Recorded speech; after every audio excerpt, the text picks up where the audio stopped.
ఈ రోజు ఏపీ అసెంబ్లీలో బడ్జెట్ ముసాయిదా బడ్జెట్ ప్రవేశపెట్టనున్న ఆర్థిక మంత్రి పయ్యావుల కేశవ్.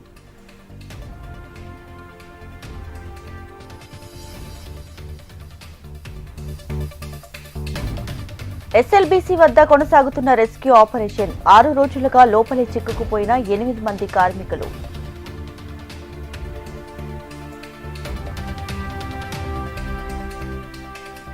జలసౌధలో కేఆర్ఎంబీ సమావేశం.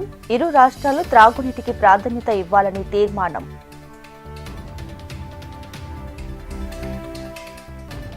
కస్తూర్బా గాంధీ ఉమెన్స్ పీజీ కాలేజీలో గోల్డెన్ జూబ్లీ సెలబ్రేషన్స్. నారీ శక్తితోనే దేశ పురోగతి సాధ్యమన్న గవర్నర్ జిష్ణుదేవ్ వర్మ.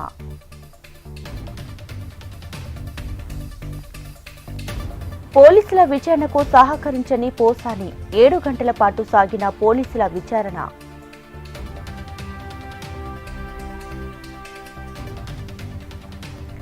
ఓపులవారిపల్లెలోనే పోసాని కృష్ణమురళి. ఈవేళ కూడా విచారించనున్న ఏపీ పోలీసులు.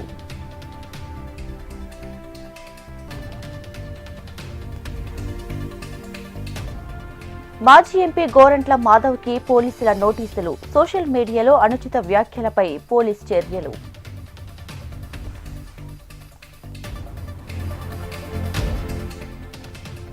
తెలంగాణ రైజింగ్ ను ఎవ్వరూ ఆపలేరు. భారీగా పెట్టుబడులు వస్తున్నాయన్న సీఎం రేవంత్.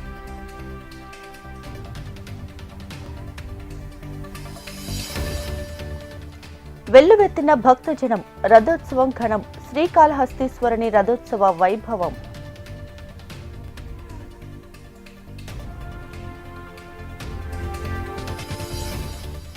శ్రీశైలం ఎడమగట్టు కాలువలో సహాయక చర్యలు. శిథిలాలకు అడ్డగా ఉన్న టన్నెల్ మిషన్ తొలగించిన సహాయక బృందాలు.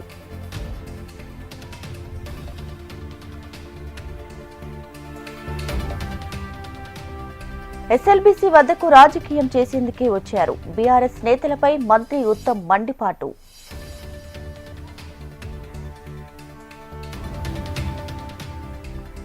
ప్రాజెక్టులను కాపాడలేని స్థితిలో కాంగ్రెస్ సర్కార్. ప్రాణాలు పోతున్నా సీఎం ఎందుకు రాలేదన్న హరీష్ రావు.